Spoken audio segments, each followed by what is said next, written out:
morning and happy holidays. Thank you for joining us. Israel's ambassador to the UN, Danny Danon, will deliver a brief statement ahead of this morning's Emergency Security Council session on the recent Iran-backed Houthi attacks on Israel. He will take questions afterwards. If you do have a question, please remember to state your name and news outlet. Thank you.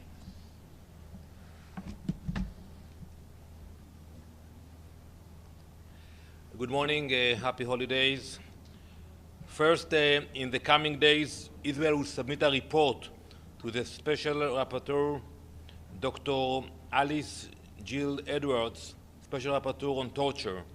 This report details the incomprehensible atrocities that the Israeli hostages have experienced and are still experiencing at the hands of Hamas. Unfortunately, from the beginning, the UN has attempted to ignore the horrors of October 7 and the plight of the hostages. We will not allow it to continue.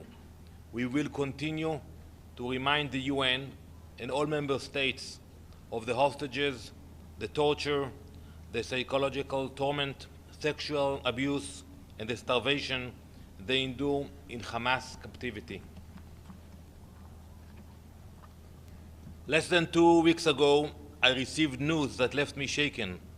A ballistic missile launched by the Houthis struck the school I attended as a child in the city of Ramat Gan, a place where my earliest memories were formed, my own school, my own hometown.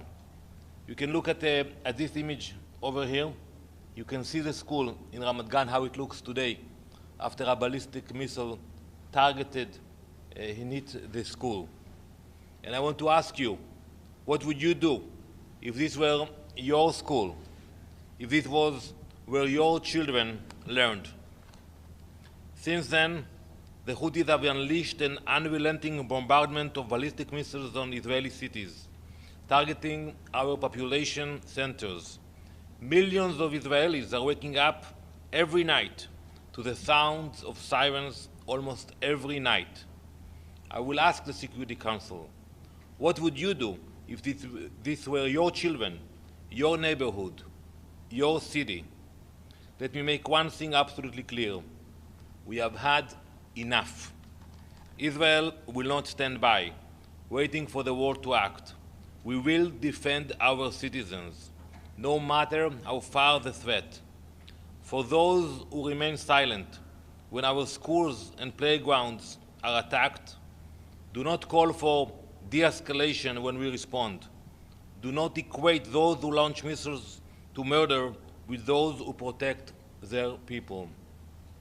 And also, we will not expect much from the UN, but the calls for restraint will not be accepted.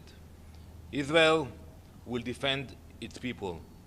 If 2,000 kilometers is not enough to separate our children from the terror, let me assure you, it will not be enough to protect their terror from our strengths. And for conclusion, I'm saying to the leadership of the Houthis, I have a message for you today. Perhaps you have not been paying attention to the lessons of this past year. Let me remind you what happened to Hamas, to Hezbollah, to Assad, and to all those who sought to destroy us. This is not a threat. It is a promise. You will share the same miserable fate. Thank you.